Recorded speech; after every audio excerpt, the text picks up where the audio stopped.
With Lululemon, the real gift happens when they're living in it. When you give them the softest loungewear set, the real gift is this. And this. And this. This holiday, Lululemon makes it easy to give a gift that goes beyond. Open the moment. Shop now at Lululemon.com. How would you like a 15% discount to my daily email, the stack of stuff, the show notes, discounts to the conference, all of that? All you need to do is text the word show to 33777. You'll get the annual subscription with a 15% discount to my daily email. You'll get the stack of stuff, the links to the show notes, discounts to the conference, and so much more. All you have to do is text the word show, S-H-O-W, to 33777. Text show to 33777.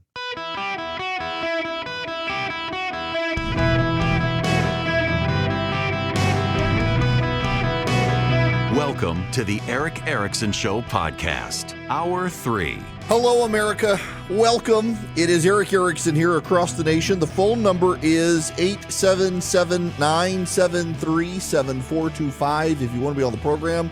If you text the word data to 33777, I have my new book coming out in a few weeks. In fact, I'll be doing, it appears, the audio book, and I'm looking forward to having you buy the book. If you text the word data to 33777, for those of you in the Metro Atlanta area, we'll coordinate some book signings and hope to get out and about with the rest of you around the country as well and sign some books this year.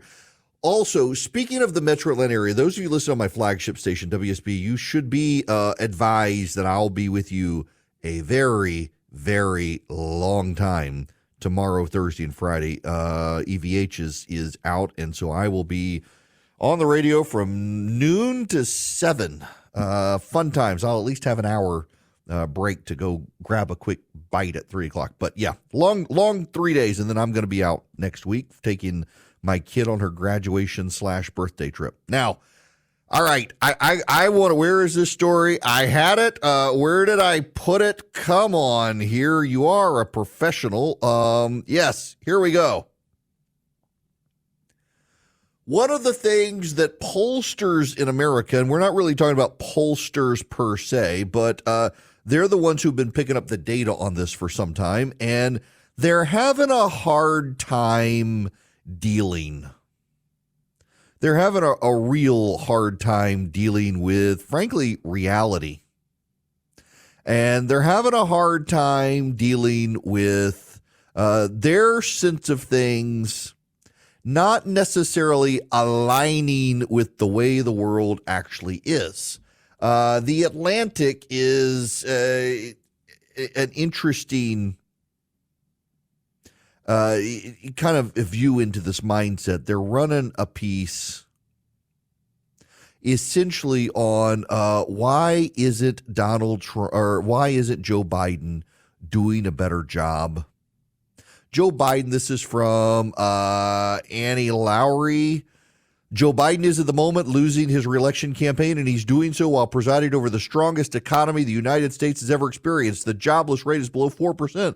It has been for nearly 2.5 years. Wage growth is moderating, but it is higher than at any point during the Obama administration. Overall, Biden has overseen stronger pay increases than any president since Richard Nixon. Inflation has cooled off considerably, meaning consumers' purchasing power is strong, yet Biden's approval rating is below 40%. His disapproval rating is 56%. Donald Trump is beating him handily in most key swing states, and there's a chance Trump might edge out Biden in the popular vote. The reality has engendered panic among Democrat campaign operatives. What does it mean if Biden can't win a campaign as an incumbent in an economy like this? And the left goes about trying to explain to everyone just how awesome the economy is. There's a real problem. I have made this point repeatedly. You will forgive me for being a broken record, but I can't emphasize this point enough. as a student of history and as someone who lived it. George H.W. Bush, when he ran for re-election, was literally, and this is no exaggeration at all, you can look it up for yourself, was literally the most popular incumbent president in American history since George Washington. I'm not making that up. How do we know? Well, we can speculate based on Washington's support, and we have really good public opinion polling from the early 90s when people didn't have cell phones and everyone had a landline and you called. 89 to 91% support. In fact, George H.W. Bush's support was so strong that no Democrat wanted to run against him in 1992. They put up some podunk governor from Arkansas, lived in a trailer park, to run against Bush in 1992 because none of the major Democrats, Mario Cuomo and the like, thought they could beat him. He was so freaking popular. 89 to 91%. That was more popular than Eisenhower or Truman after World War II. It was more popular than Kennedy, more popular than even Ronald Reagan, who George H.W. Bush was replacing. Massive popularity in his reelection campaign after winning Desert Storm, the first major American military victory since Vietnam, got America's head back in the game, really engaged Americans, really saw that America could put points on the board for good. There was no Democrat who could take him on, and then the economy tanked. And the Clinton strategy was very simply, George H.W. Bush is a very good man who spent so much time in Washington, D.C., he doesn't relate to the American public. He's a very good man, but he's out to lunch. He's a very good man, but he doesn't understand struggle. Poor George, he was born with a silver spoon in his mouth. Or silver foot in his mouth. That was Ann Richards' line. He was born with a silver foot in his mouth. And Bush lost. And what the Republicans did in 1992, the economy had started turning around. They didn't do a Morning in America ad like Ronald Reagan had done in 1984, reminding Americans how bad it had been and how good it was. They didn't do that. What they did is they started telling Americans, y'all don't understand. You don't understand. The American recovery, we're leading the world. The United States economy is doing better than everyone else. The dollar is stronger than everyone else. The employment is back. We've got record-setting employment. Unemployment has gone down. You do not understand how good you have it, Americans. Look at the data. It's exactly what Joe Biden is doing right now.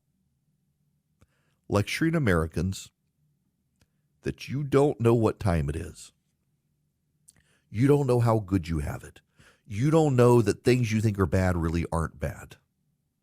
That gets me to this piece by Peter Hamby in Puck, 2024 in Modern Memory.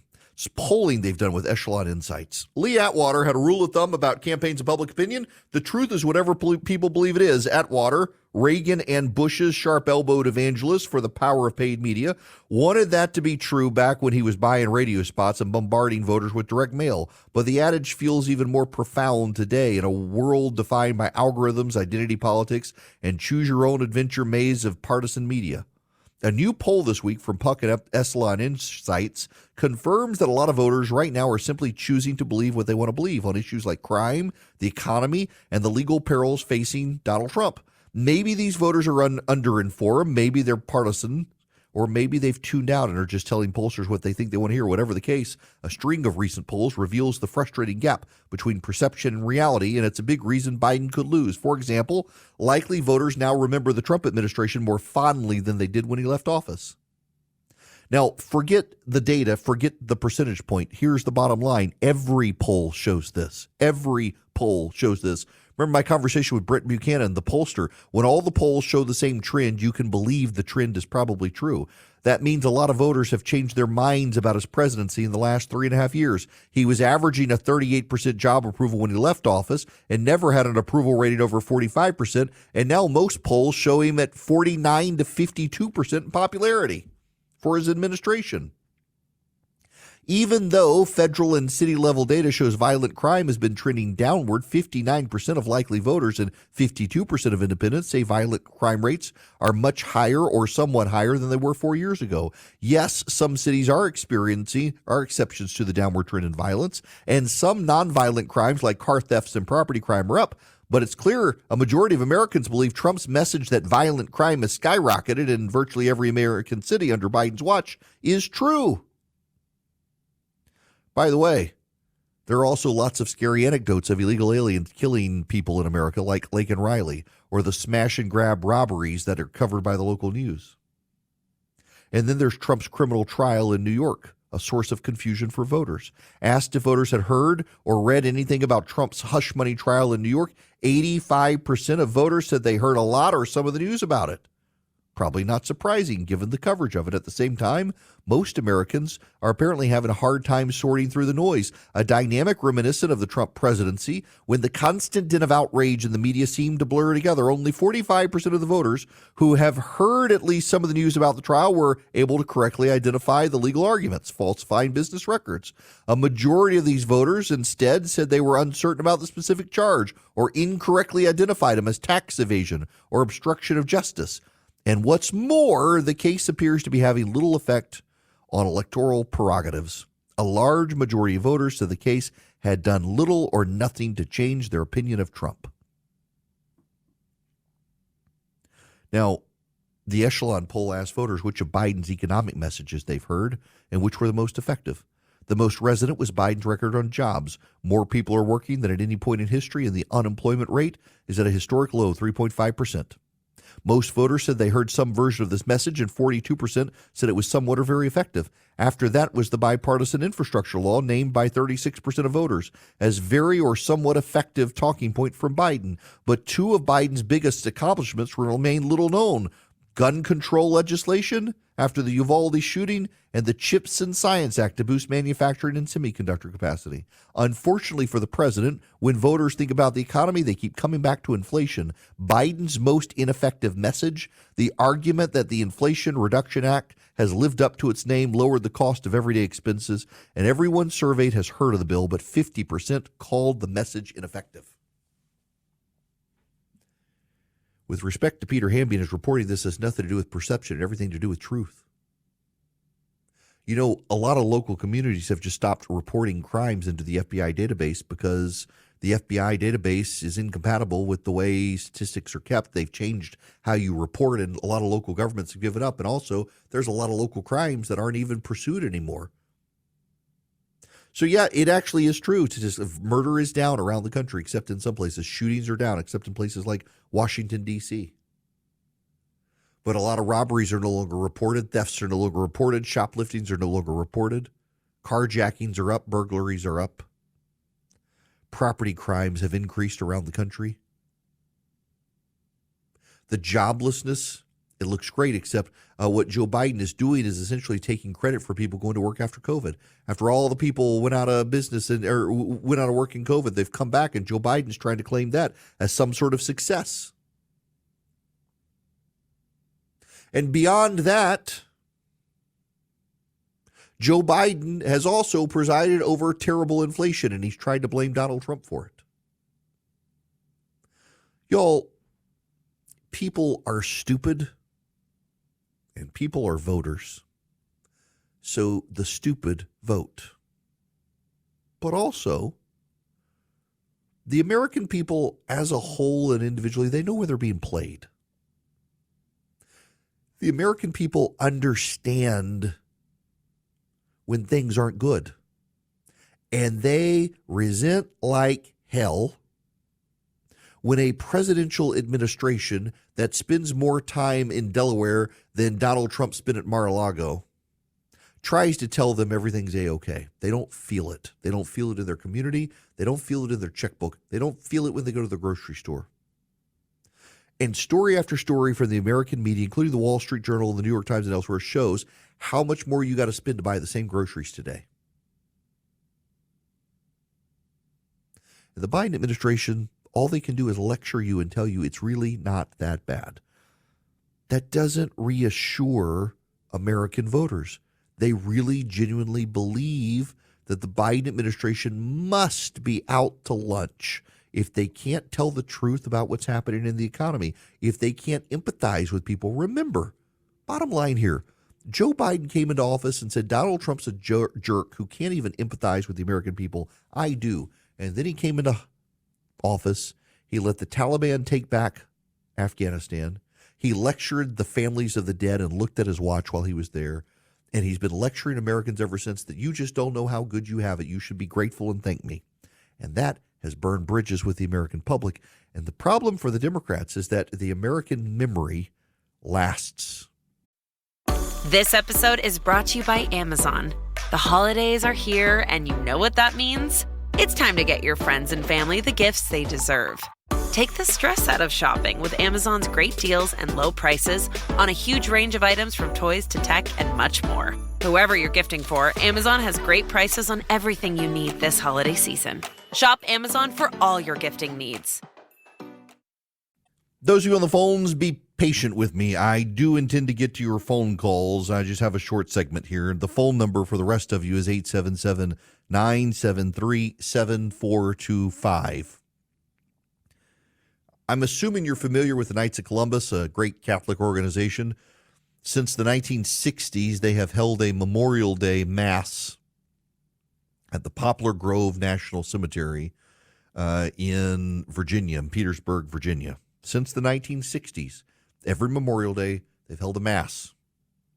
Until this year, the National Park Service has denied them their ability to hold a Mass on a national cemetery, and they've had to file a suit in federal court because the Park Service is hostile towards a religious organization holding a religious ceremony in a national park, even though they've done so since the 1960s.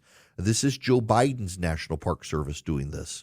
The first Catholic president, or the second Catholic president, or whatever, the devout Catholic president. This gets back to Harrison Butker's speech that you can call yourself a Catholic, but you sure don't act like it, and it's not reflected in the values your administration advances. Catholic in name only. It's just absurd to see this sort of happening, and yet it happens time and time again. This administration is so hostile, not per se to people of faith generally, but to Christians. They're deeply hostile to Christians, this administration. This organization has had this church service every year since the early 1960s. And now the Park Service says, we can't have a religious service in a national park. Wow. I suspect, by the way, McGuire Woods, the law firm, major American law firm, is also joining with the Knights of Columbus and the First Liberty Institute to pursue this litigation. Good for them. 877-973-7425 is the phone number. When we come back, I want to take your phone calls. And then, speaking of religion, the Wall Street Journal has a story out talking about the rise of franchise churches. And boy, do they get so many of the details wrong. It's kind of funny. And also, I want y'all to know, I canceled my Washington Post subscription. I got the money to spend, but I don't want to give my money to an organization that has become so explicitly pro-Hamas. I don't want to do it. So cancel my Washington Post subscription. Now, I want to tell you, I mentioned gold on this show and how China is buying up all the world's gold reserves. So the BRICS are the ones doing it. $4 out of $5 of gold out there. The BRICS are buying. That's Brazil, Russia, India, China, and South Africa. Now, of the $4 out of $5 that are being bought up by the BRICS out there, 2 of those $4, so half, is being bought by China. They are convinced that the American economy is about to tank and that the American dollar is about to collapse, and they're trying to protect themselves at our expense. And that's why Swiss America wants to help you protect your hard-earned assets right now. They have a report, The Secret War on Cash, available completely for free to you by calling or texting 800-289-2646. That's 800-289-2646. The All-Out War on Cash includes digital forms of currency. It's spreading. You can get this report, The Secret War on Cash, completely free by calling or texting my name, Eric, to 800-289-2646. That's 800-289-2646. Message and data rates may apply. This episode is brought to you by Shopify. Forget the frustration of picking commerce platforms when you switch your business to Shopify, the global commerce platform that supercharges your selling wherever you sell. With Shopify, you'll harness the same intuitive features, trusted apps, and powerful analytics used by the world's leading brands. Sign up today for your $1 per month trial period at shopify.com/tech, all lowercase. That's shopify.com/tech. This is important. It's very important if you live in Georgia, where I am. I feel compelled to spend a moment here on my home state. If you're in Georgia, it is primary election day today. If you don't want to vote in the primaries, go vote in the nonpartisan races. You want to go vote in the nonpartisan races for Andrew Pinson for the Supreme Court and Jeff Davis for the Court of Appeals. There is a backdoor effort by progressives to try to take over the Georgia Supreme Court and Georgia Court of Appeals by running some very extremist progressive candidates under the radar, just hoping people will go vote for them on the abortion issue, when actually it's so much more than abortion. It's crime and things like that. You want to go vote for Andrew Pinson against John Barrow. You absolutely want to vote for Andrew Pinson for the Georgia Supreme Court if you live in Georgia. You got to do it today. If you don't want to stand in the long line for the partisan race, you just go ask for the nonpartisan ballot. And all that is that's the judges and maybe city council where you are. But you need to go do this. It's very important. Please go vote for Andrew Pinson. Go vote for Jeff Davis on the Court of Appeals as well. Now, I want to take Scott's phone call. Has been waiting patiently. 877-973-7425 is the number. Scott, welcome to the show. How are you? Hey, Eric. How you doing? Can you hear me? Yep, I can hear you. All right. Quick question. I know with the elections here in Georgia, and you got your nonpartisan, but yet everything is so partisan. And I think you said a couple weeks ago that Georgia does the nonpartisan in certain races. How do you get rid of it? Because I went to go vote early vote Friday, and today I heard the commercial here talking about the local sheriff's race, and I got to thinking about it. I was like, I don't remember seeing those options on the ballot. And I got to thinking, I was like, well, when I went in there, it was a Democrat and a Republican. And I think Charlie said I could have taken the primary, and I didn't know that. Mm-hmm. Because we got two sheriffs, one that's vowed until the law was passed by Georgia that sheriffs have to cooperate now with ICE, or at least report them. Or where the other sheriff says that he's going to do that no matter what. And the one that's running now said when he first took over, he's not going to do it. So how do we get rid of it? Or can it be gotten rid of? Okay. All right. Okay. So here's my thing. I don't understand why a lot of states, it's not just Georgia. I don't understand why a lot of states have partisan races for sheriff or for district attorney. And the legislature could change these things. Now, I was an elected official for a while. Worst job I ever had. I was on a city council in Macon, Georgia, outside of Atlanta. So Atlanta has hundreds of thousands of people in the city limits. Macon, Georgia had maybe 100,000 on a good day, and yet it had a 15-member city council, the second largest city council in the state of Georgia.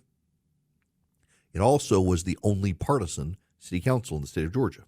Now, the reason that it was partisan was because in the 1980s, the Republicans wanted it to be partisan because it blocked Democrats from getting elected. But demographically, as the city changed, suddenly it worked against the Republicans and the Democrats benefited. And the Democrats refused to change it. Well, they consolidated the city and the county where I live, and it's one city county council now, and it's nonpartisan with term limits, and that's great.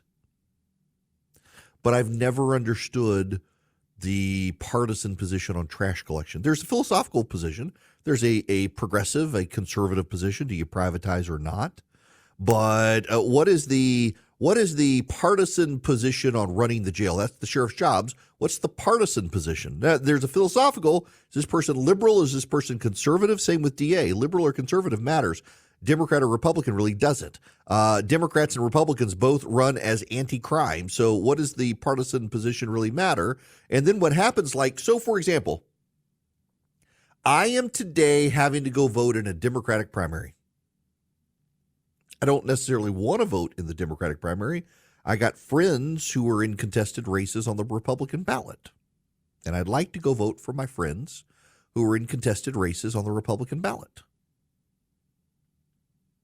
But I can't, because whoever wins the Democratic primary for sheriff in my county is going to win. Doesn't matter. A Republican sheriff is not going to win. I got to go vote in a Democratic primary if I want to stay in sheriff. And I very much want to go vote for the incumbent sheriff in my county, Sheriff Davis. I want to go vote for him because he's running against some opponents, a couple of whom I have just heard some terrible things about their competency. In fact, I have a friend of mine who said that the head of the state police had commented that none of those people would be fit for a job as a state patrolman. And yet they want to be sheriff of my county. I got to go vote in a Democratic primary to stop them and to support the current sheriff, who's actually been a fairly decent sheriff. I don't understand why sheriff and district attorney, law enforcement that impacts all of us, is a partisan race in any county in any state in the nation. I don't get that. I think that should be changed, and the legislature could do it. Judges are nonpartisan. City councils are nonpartisan in Georgia. Why not those? I personally am kind of opposed to direct election of judges. To be real honest with you, I kind of like the federal system where the president appoints and Congress confirms, and I think you could have a situation in any state. You know, in New Jersey probably has the most powerful governor. In New Jersey, the governors appoint pretty much everybody. Almost every position is an appointed position in Jersey, except for the legislature. You want your district attorneys, well, you got to go through the governor. You want judges, go through the governor. You want other cabinet positions, go through the governor. They're all appointed. It models the federal system, and I think the federal system is good. There are a lot of people these days who hate the federal system, who think we are post-constitutional and think that we should just move on from the Constitution. The interesting thing is none of them really say what they want. None of them want to tell you the truth.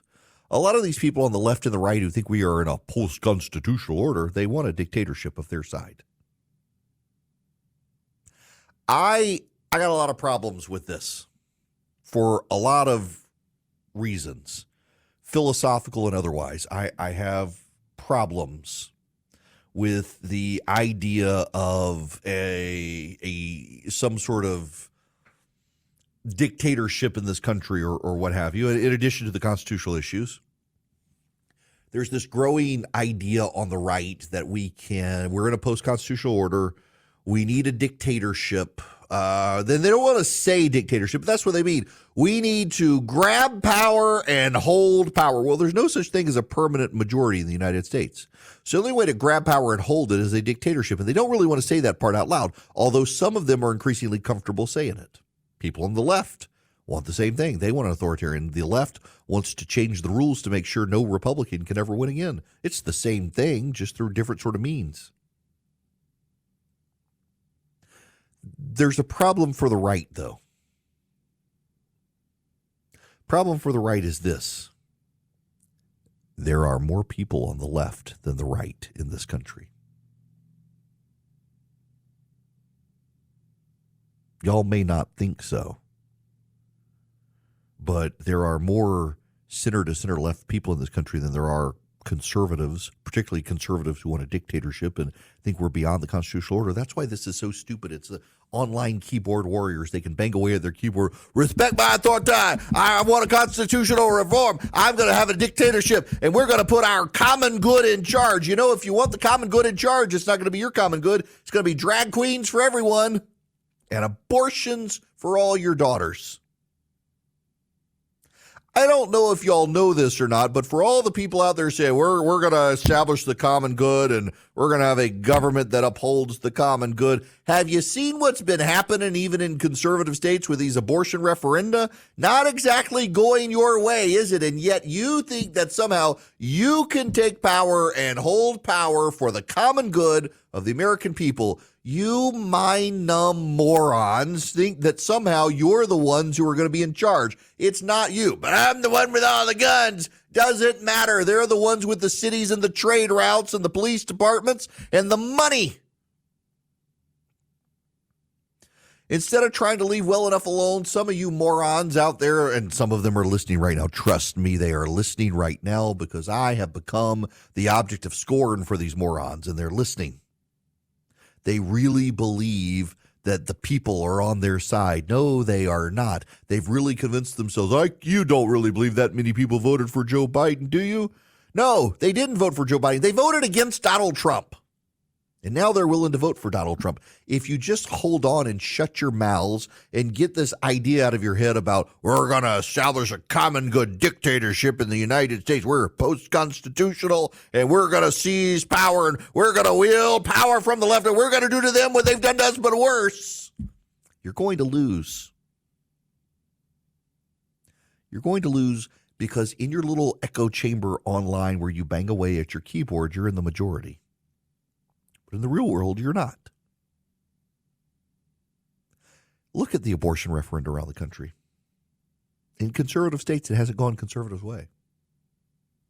Also, in the real world, most Americans don't believe we're in a post-constitutional order where we need a common good conservative to impose dictatorship on the country and conform the nation to the morals of the common good.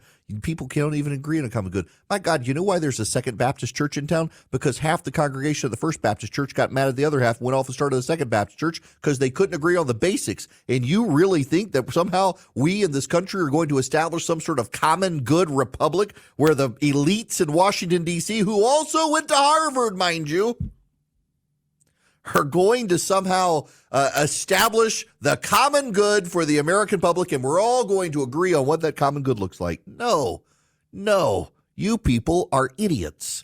You boast and brag and puff up your chests online, and you write these 20,000-word think pieces that need editors, defending yourself and attacking those who would criticize you, and your ideas fail when they meet reality.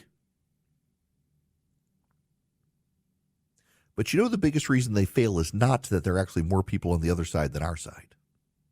It's not actually why they fail. They fail because people in the real world don't hate everyone like you people do. People in the real world, they're not obsessed with this left-right split in the country and post-constitutional order and belly aching about whether or not we can own the left or own the right. People in communities tend to actually get along. They tend to be going about their business. They tend to have jobs and lives. It's not a coincidence that the people who've dedicated themselves to this online nonsense are people who don't have jobs other than doing online nonsense. But I assure you all, I want to tell you, if you're convinced you need to go down this road, what you're dealing with is a numbers game, and the numbers are against you, and you should be very careful about the precedent you set. But in your online bubble, you think you're the majority. You're not. Be aware of it, because you set precedents the other side is going to use to skin you alive. All right, let's move on to other things. Speaking of building coalitions out there, Americans for Prosperity is building coalitions. Now, they sent me something today. What is this? Americans for Prosperity. Oh, they're taking on the border crisis. They've taken hundreds of concerned citizens to see the border for themselves. They've turned them into informed activists, and they know what they need. Border agents, walls, technology. Americans for Prosperity is doing the work of organizing and mobilizing everyday Americans to make a difference. You know, they want me to go down there, and I want to go broadcast my show for the border. I want to be doing my show with my binoculars out and my sunscreen on, looking, oh, here comes another illegal. Here they come. They're coming across. Up, here comes the alligator. The alligator's approaching on them. They had a big report today about massive alligators in the Rio Grande, thus far leaving the illegals unscathed. But Americans for Prosperity is taking people, grassroots activists, to go see the border for themselves. So you can see the illegals crossing the border and see the trash left behind, see the humanitarian crisis, so that people understand it's a real problem. You can learn more at securebordersecureamerica.com. That's securebordersecureamerica.com. Americans for Prosperity, raising awareness about the real situation at the border with securebordersecureamerica.com. In the time it takes us to say we're making a damn delicious caramel iced coffee with Folgers Instant Coffee, you know we're all about that drizzle. You could be savoring every sip. Damn right. It's Folgers Instant. Howdy, welcome, y'all. I read this article in the Wall Street Journal. Philip put it in the stack of stuff. Aaron Burke launched Radiant Church a decade ago in a movie theater in Tampa, Florida, offering a model of Christianity increasingly popular. The church leans conservative on matters of gender and sexuality. Its service features a Pentecostal-style exuberance with high-energy bands and entertaining sermons.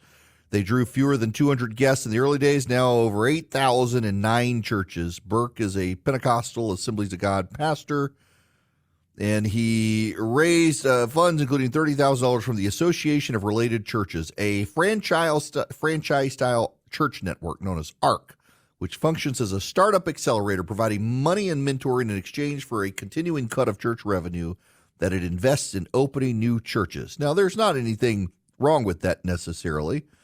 I just find it interesting that they compare it to Acts 29, which isn't the same sort of thing. They do church planning, but it's not like a franchise model. And this is all about franchise models for churches. Silicon Valley venture capitalist model of church growth, Ryan Berg says about this sort of stuff. Y'all, I am old enough now to have seen like all of these trends come and go. Like, remember Willow Creek? We had to have the opening for the curious to come in, and now we need the rock band concerts and on and on and on. At the end of the day, so much of it comes down to preaching. If you're going to church just to be entertained, you're not going to last when the tough times come. I just my interest here is time and time again. Whether I read the New York Times had a big story the other day about evangelicals embracing transgenderism. And that was more an opinion piece than actually a reported piece, even though it was meant to be a reported piece. The amount of like ignorance, and Ruth Graham, who wrote the New York Times piece, actually a pretty good religion reporter, but clearly showing her biases and how she reported that story. But they get so much stuff wrong constantly. The number of times I've had to explain the difference between mainstream churches and mainline churches to reporters, it continues to boggle my mind. I was talking to a preacher the other day. He said he had a reporter call him. I don't even remember what it was now, but he said the reporter's question was so off the wall, his presuppositions were so wrong, that the pastor spent an hour and a half with the reporter, making sure the reporter even understood the issue, and then read the ultimate piece when it came out. And despite spending an hour and a half with the reporter got all of the basics wrong. Religion's not that hard a thing. I realize it's one of those things like politics. You're not supposed to talk about the two of them, and here I do talk about all of them. But I mean, the media gets so much stuff wrong. What is it? What's his name? Gell-Mann hypothesis from Michael Crichton. His buddy Marty Gell-Mann was a leading astrophysicist. Read something in the New York Times about discovering astrophysics that Marty Gell-Mann himself had discovered, and the reporter got everything wrong, and the guy called Michael Crichton outraged, and Michael Crichton says, and now what are you going to do? You're going to flip to the next page of the paper, read something about the Israel-Palestine situation, and think they got all of that right? It's kind of eye-opening when you actually know a subject and read the newspaper and realize how much they got wrong. There actually are good reporters out there, and they try very hard, but my gosh, some of these guys are just so lazy. I mean, good for the Wall Street Journal having this interesting story about a franchise model for churches, but when you confuse something like that with Acts 26, it doesn't work right. It misleads. It's not as helpful as they think it is. They can always call me. I'm happy to answer their questions. In any event, I'm out of time. I will be back with you guys tomorrow. Thank you for your prayers. The scans have been good.